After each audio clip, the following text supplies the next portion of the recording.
The Gaelic Athletic Association, or GAA, is the largest sporting organization in Ireland and one of the most prominent amateur sporting associations in the world. It includes over 2,200 clubs throughout Ireland's 32 counties and supports another 400 clubs globally. Millions of people throughout Ireland and all over the world participate as players and fans, and Croke Park, the headquarters for the organization, is one of the most spacious and modern stadiums in Europe. Athletes compete in Gaelic football, hurling, handball, and rounders with deft skill and athleticism, all for love of the game and pride in their country. The GAA further supports Irish language, music, and dance. On the surface, the association appears to have a straightforward niche as a social club, but the history and function of the GAA are much more complex and important. The GAA, while serving as a community organization and sports club, played an integral part in modern Irish history. Through the promotion of Gaelic games and culture and its early associations with Irish republicanism, the club served as an impetus for the Gaelic revival of the late 19th century and took a prominent and public stand against British cultural political imperialism during the Anglo-Irish War.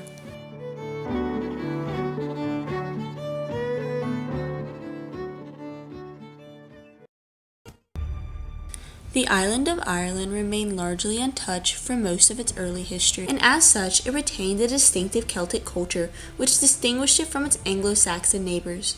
Beginning in the 1160s, however, Ireland was invaded by the English, and throughout the following centuries, the British retained varying amounts of control over the island. During the Tudor reign, however, the English plantation system made the Irish tenants on their own land. This, combined with Anglican attempts to eradicate Catholicism, began an era of Gaelic Catholic oppression and British imperialism, culminating in the 1800s with the brutal penal laws, which severely curtailed Catholic rights.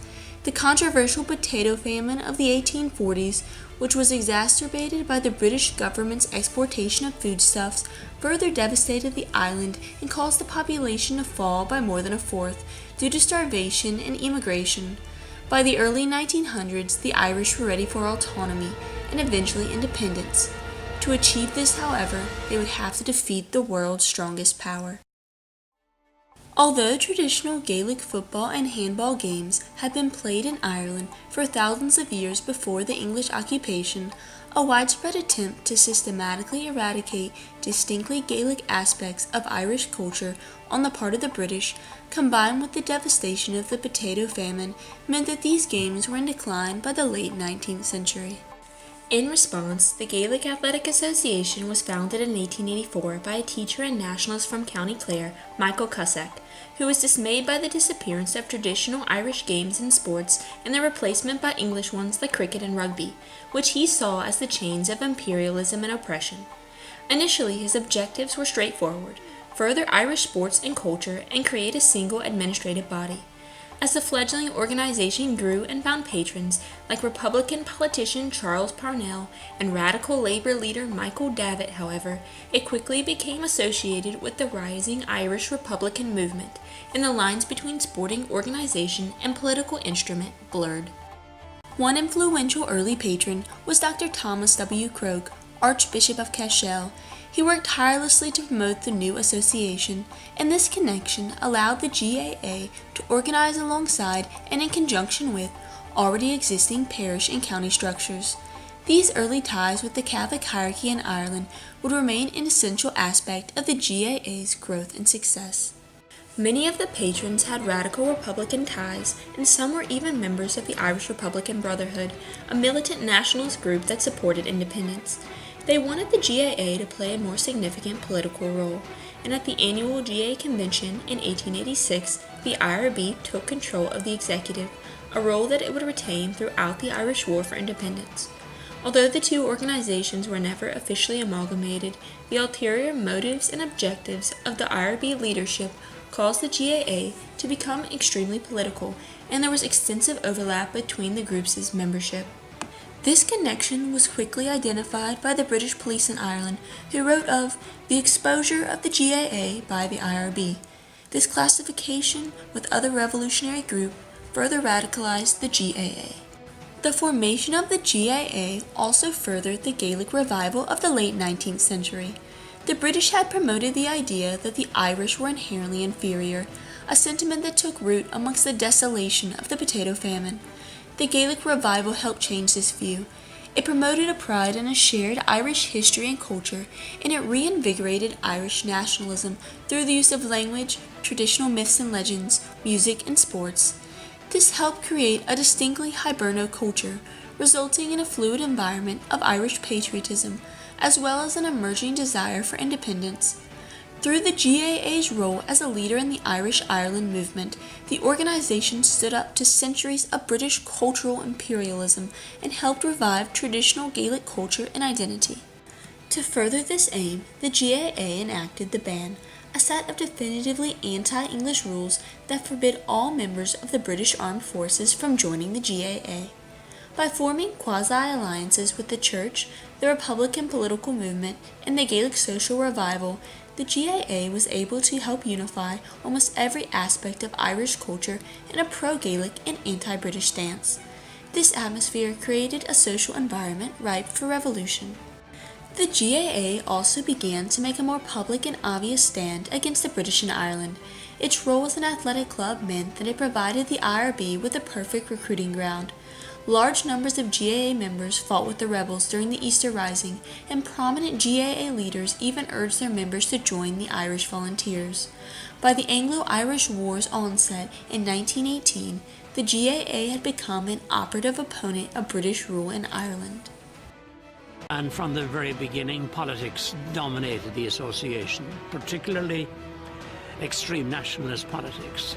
The hurley became a metaphor for the gun, if you like.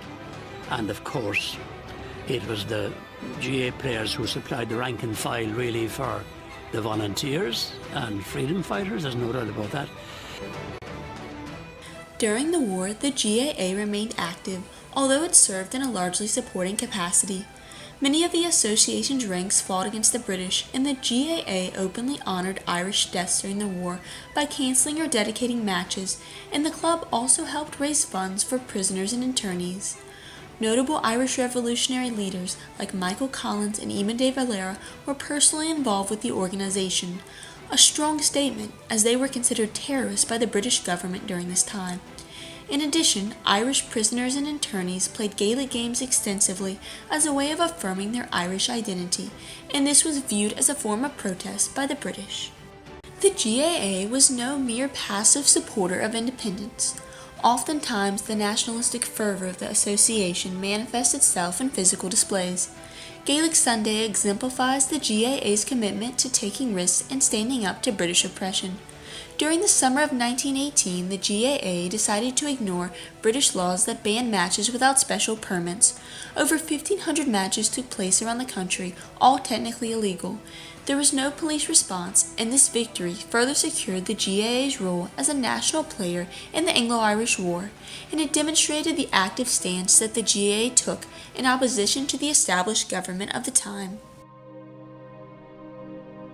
The most infamous example of the GAA's involvement in the war occurred on November 21, 1920, Bloody Sunday, when the British Army opened fire during a match, killing 14 and injuring more than 50. The UK justified the massacre by alleging that there were IRA gunmen present at the game, but all those killed were civilians, and many assert that it was a result of the GAA's broad association with the Republican Front. This horrible day of retribution emphasizes the sacrifices that the GAA made in its stand against social and political injustice. Existing police records further document the violent intent of those involved, as police were ordered to picket all exits and to try to shoot those who were fleeing. The Anglo-Irish Treaty of 1921 ended the war in Ireland, and it created the Irish Free State, bringing freedom and independence to a majority of the island. The Gaelic Athletic Association stood up to British imperialism by helping reshape an Irish identity and then aiding a revolution. The organization and its members took risks and sacrificed themselves to promote change, and they demonstrate how a group made up of dedicated and impassioned individuals working together can stand up to and help defeat a global power.